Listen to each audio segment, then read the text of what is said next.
Hello नमस्कार आदाब दोस्तों, मैं हूं स्नेहा और आप देख रहे हैं साम टीवी। हमारे सेक्स एक सुखी जीवन का मंत्र इस खास शो में आप सभी का स्वागत करती हूं। दोस्तों, जब भी हमें कोई मेडिकल इमरजेंसी आती है या फिर स्वास्थ्य से जुड़ी कोई परेशानी हमें सताती है तो हम क्या करते हैं? सबसे पहले हम हमारी कठिनाइयाँ या फिर जो दिक्कतें हमें आ रही है हम जाके ना हमारे परिवारजनों के साथ, अपनी माँ बाप के साथ, भाई बहन के साथ या दोस्तों के साथ शेयर करते हैं। लेकिन जब भी हम सेक्सुअली हमें कोई प्रॉब्लम आती है ना, स्वास्थ्य से जुड़ी या फिर लैंगिक समस्या हमें कोई आती है तो हम क्या करते हैं?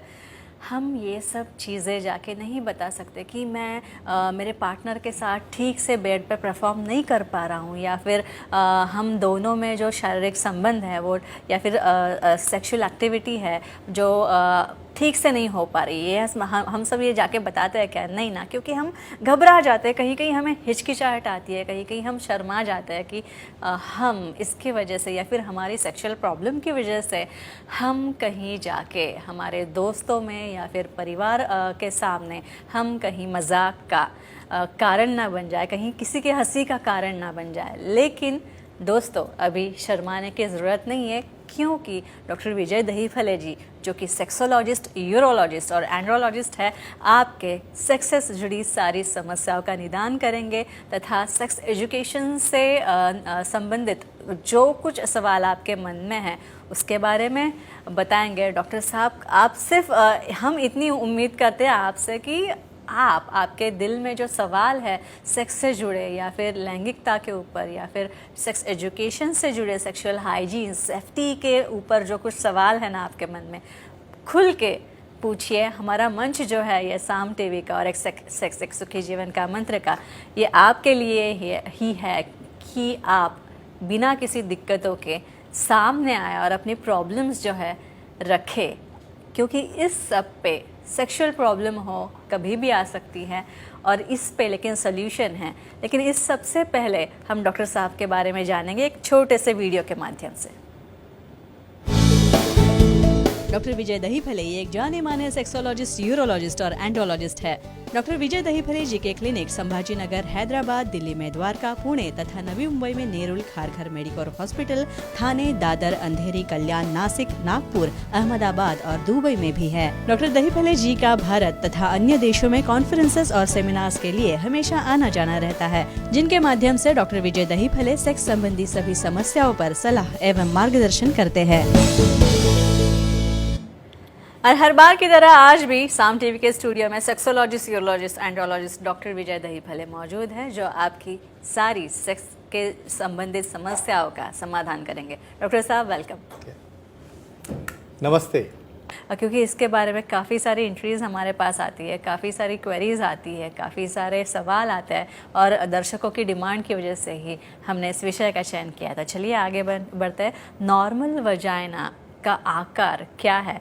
क्योंकि डॉक्टर साहब, जब तक हमें पता नहीं चलेगा ना कि नॉर्मल क्या है, तब तक कुछ नहीं हो सकता। हम कंपैरिजन नहीं कर सकते। जी, कंपैरिजन नहीं कर सकते। और दूसरी और एक बात कहता हूँ यहाँ पे कि लोगों को वल्वा और वजाना दोनों में फर्क समझ में नहीं आता। वल्वा ये बाहर में जो बाह्यांग दिखता है वो वल्वा है। अभी क्या है, इसके अंदर साइज का कहना है, करेक्ट? या शेप? जी, शेप कैसा होता है, साइज के बारे में, आकार के बारे में और साइज के बारे में कहेंगे। यहाँ पे बाह्यांग जो रहता है वो वल्वा कहते हैं, आउटर लिप्स और इनर लिप्स। अभी वजाइना यानी ओनिका यानी अंतर भाग का शेप कैसा होता है? एक अंडाकृति शेप, यानी बीच में थोड़ा वाइड है और दोनों तरफ नैरो होते जा रहा है। ऊपर वाला एंड सर्विस के तरफ यानी बच्चादानी का जो मुंह है वहाँ रहता है, और दूसरा एंड आउटर सर्विस यानी वो इनर लिप्स के वहाँ पे आता है। और कौन सा शेप रहता है? सिलेंड्रिकल, यानी ओवल के बजाय थ्रोट बीच में सिलेंडर के जैसा पैरेलल शेप उसका आता है। तो ये अलग अलग वेरिएशन होते हैं जो टोटली नॉर्मल होते हैं। अच्छा, अभी आकार के बारे में तो आपने बता दिया, यानी शेप के बारे में, तो साइज क्या होती है एक नॉर्मल वजाइना की? अभी साइज कहने के बाद और आप कंफ्यूज हो गए तो मैं अदर वे राउंड कहूँगा, उसकी डेप्थ क्या होती है और विड्थ क्या होती है, क्योंकि साइज के ऊपर वो बाहर से आ जाएगा तो कहेंगे हम नॉर्मल क्या है। नॉर्मली आपके इंफॉर्मेशन के लिए हार्मोनल चेंजेस की वजह से, जैसे हम देखते हैं मेंसेस में, प्रेगनेंसी में और डिलीवरी में, इतना स्ट्रेचेबिलिटी वो ऑर्गन में रहती है कि वहाँ पे काफ़ी इलास्टिक सर्कुलर फाइबर्स रहते हैं। नॉर्मल वजाना में जो इंटैक्ट है 3.5 इंच की उसकी टोटल डेप्थ होती है और टोटल उसका सरकमफरेंस जो है 3 या 3.5 इंच का रहता है, जो कि हमेशा कोलैप्स अवस्था में रहता है। और जब आपकी एक्टिविटी शुरू हो उसी वक्त रिक्वायरमेंट की वजह से, ऑर्गेज़म की वजह से और सिक्रीशन की वजह से उसका एक्सटेंशन प्लस माइनस 2 या 3 इंच तक भी होता है और ये नॉर्मल वेरिएशन रहता है। ये क्यों पता होना ज़रूरी है? कुछ केसेस में पैदाइशी ही स्मॉलर साइज, स्मॉलर गर्थ, ऐसे केसेस रहते हैं। और डायरेक्टली मैरिज के बाद कि मैं परफॉर्म नहीं कर पा रहा हूँ क्योंकि वहाँ पे कुछ है ही नहीं, इस तरह से केसेस आके डिवोर्स तक पहुँच जाते हैं। ये सोशल कॉज क्योर करने के लिए स्पेशल हम टॉपिक और इन्फॉर्मेशन दे रहे हैं। अच्छा, इसके बाद कौशल जी है पुणे से, उनका कॉल लेते हैं। कौशल जी पूछिए। Hello sir. जी हाँ नमस्ते जी, बोलिए। फीमेल्स के लिए वर्जिनिटी टेस्ट होती है, क्या जानकारी दीजिए। फीमेल्स के वर्जिनिटी टेस्ट के बारे में इवन बहुत बार मुझे काफ़ी अपॉइंटमेंट करके फ़ोन आते हैं, सर मेरे अभी शादी होने वाली है और अभी मुझे इसकी टेस्ट करनी है। मैं पहले इसको क्वेश्चन पूछता हूँ, अभी तेरी टेस्ट पहले करेंगे, कहेंगे हम आंसर देते हैं इसका। फ्रेंड्स, एक चीज़ आपको कहना चाहता हूँ, ऐसा वर्जिनिटी के कुछ मिथ्स माइंड में रख के अपना पर्सनल लाइफ स्पॉइल मत करो, क्योंकि कौमारी या वर्जिनिटी ऐसी कोई चीज़ अस्तित्व में नहीं होती है। यहाँ पे नॉर्मली भी बहुत बार 50% फीमेल में यहाँ पे हीमेन तैयार नहीं होता।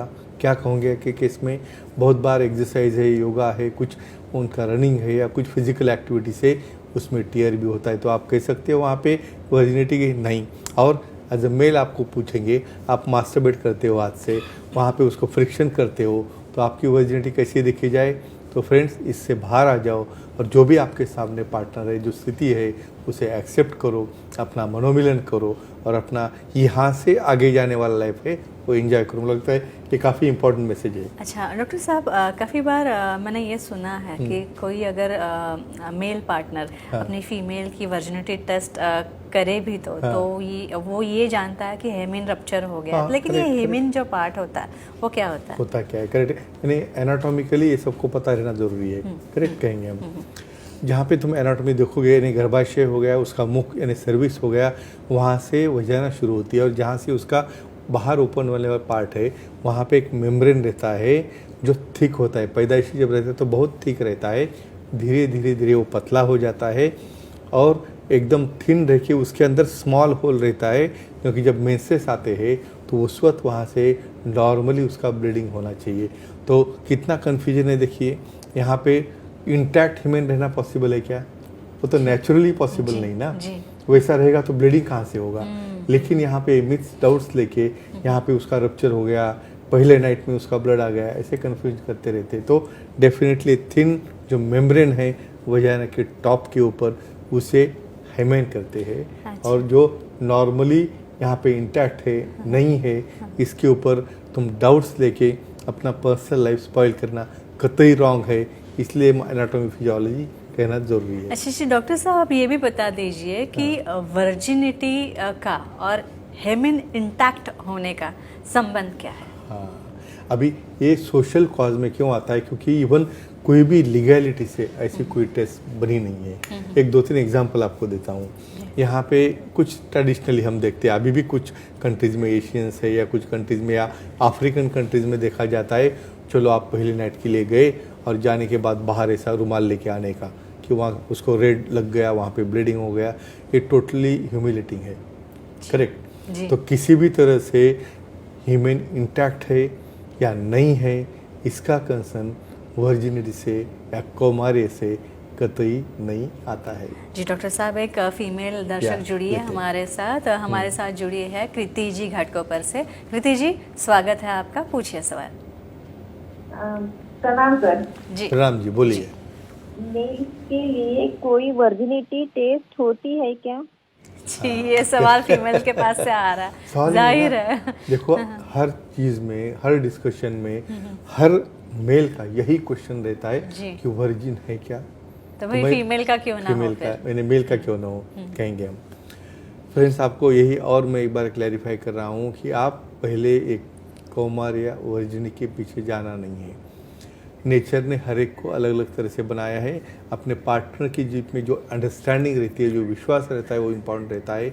आप मास्टरबेट करते हो, वहाँ पे बहुत बार फ्रिक्शन करते हो, तो उस वक्त वर्जिनिटी रहेगी क्या? नहीं रहेगी। इवन मास्टरबेशन तो नॉर्मल प्रक्रिया है मेल और फीमेल में। तो एक ही चीज़ कहता हूँ, ना फीमेल में कोई टेस्ट होती है ना मेल में कोई टेस्ट होती है। जो भी आपने कुछ पढ़ा सुना होगा वो साइंटिफिक नहीं है। यही हम जो प्रेजेंट कर रहे हैं, इसे गाइडलाइन लेके फॉलो करो और डेफिनेटली अपना पर्सनल लाइफ विदाउट डाउट और हैप्पीली रहने का ट्राई करो। शायद यही मैसेज इम्पोर्टेंट है। जी जी जी। काफ़ी बार ये गलतफहमी होती है कि अगर सेक्स के बाद, सेक्सुअल रिलेशन के बाद, एक्टिविटी के बाद फीमेल का हेमिन ब्रेक ना हो तो वो भी एक प्रॉब्लम हो सकती है। तो ये हेमिन ब्रेक ना हो तो क्या होता है? क्या होता है? ये तो मैं कहूँगा एक तो एक कंजेनाइटल एक एनोमली है कहेंगे हम। देखो नॉर्मली स्मॉल होल भी होना उसे ज़रूरी होता है। क्यों? क्योंकि वो होगा तो ही जो सिक्रेशन बन रही है यूट्रस के अंदर, बच्चादानी के अंदर, या जब मेंसेस आएंगे तो वो वहाँ से बाहर आने के लिए रास्ता होना चाहिए।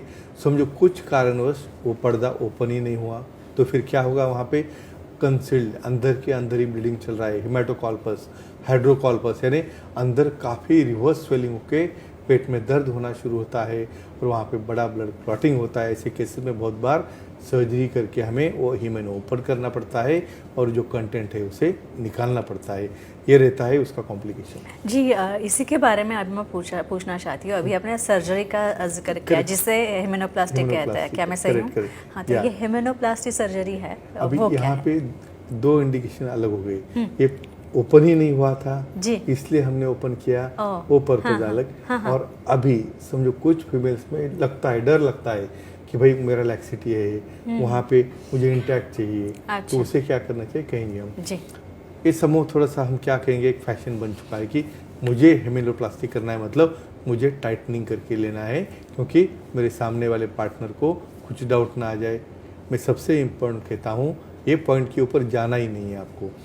फिर भी समझो कुछ कारणवश आपको खुद को लगता होगा, समझो जैसे नाक की सर्जरी करते हो, जैसे आपकी चिन की सर्जरी है, उसी तरह डिज़ाइनर वजाइना आपको लगता होगा कि मुझ में एक अच्छा चेंजेस चाहिए।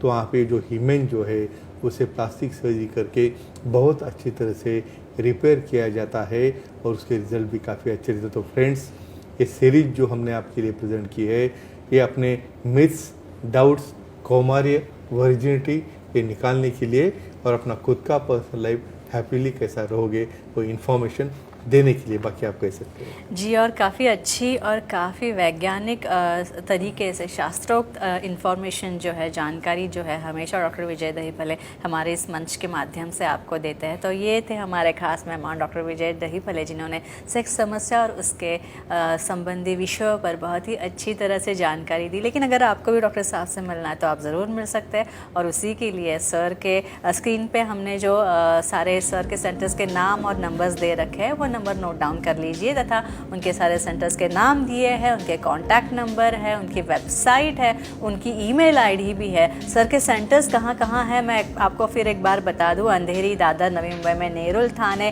कल्याण, पुणे, नासिक, संभाजी नगर, हैदराबाद, नागपुर, दुबई में भी डॉक्टर साहब के सेंटर्स है। यहाँ पे आप जा सकते हैं, अपॉइंटमेंट लेके सर की आप सर से मिल सकते हैं और आपकी जो कुछ सेक्सुअल प्रॉब्लम है, लैंगिक समस्या है, सेक्सुअल डिस्फंक्शन की जो कुछ भी समस्या है उस पर आप उपाय पा सकते हैं, उस पर आप करेक्ट सोल्यूशन जो है आप पा सकते हैं। फिर से एक बार मैं आपको सर की वेबसाइट बता दूं। सर की वेबसाइट है सेक्सोलॉजिस्ट डॉक्टर विजय दहीफले.in। इस पे आप जाएंगे तो आपको अपॉइंटमेंट का बटन दिखेगा, क्लिक कीजिए और आसानी से आप डॉक्टर साहब की अपॉइंटमेंट पा सकते हैं और बहुत ही सरल तरीके से, आसान तरीके से आपकी सेक्सुअल प्रॉब्लम्स से मुक्ति पा सकते हैं। तो डॉक्टर साहब आप यहाँ पे आए, बहुत बहुत शुक्रिया आपका, बहुत ही अच्छी जानकारी दी। लेकिन अब नेक्स्ट शुक्रवार हम मिलने वाले हैं, नेक्स्ट फ्राइडे, ऐसे ही कुछ इंटरेस्टिंग टॉपिक्स के साथ। मुझे लगता है हम वापस एक बार वजाइनल शेप्स के बारे में डिस्कस करने वाले हैं क्योंकि काफ़ी बड़ा टॉपिक है ये भी। तो हम अगले शुक्रवार ज़रूर मिलेंगे, लेकिन तब तक के लिए गुड नाइट, शब्बा खैर, अपना ख्याल रखना, खुश रहना, खुशहाल रहना। नमस्ते।